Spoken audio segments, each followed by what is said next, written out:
تعرف نادي ملقب باسم غول أفريقيا؟ هو النادي الترجي التونسي. هذا النادي تأسس عام 1919، يعني عمره أكثر من 100 سنة، وهو النادي التونسي الأكثر نجاحا محليا وقاريا.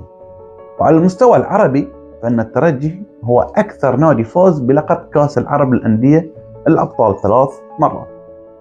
تعرفون من أسطورة هذا النادي؟ يمكن تنصدم. هو المحلل الفني والمخضرم طارق دياب، يعتبر هو أيقونة النادي. هو أكثر لاعب مشاركة في مبارياته الرسمية بأكثر من 427 مباراة. خزينة هذا النادي هي أكثر وأكبر من خزائن عشرات الأندية. تدري كم لقب عنده؟ عنده 69 لقب، منها 6 ألقاب قياسية لا أحد وصل لها حتى تاريخنا اليوم.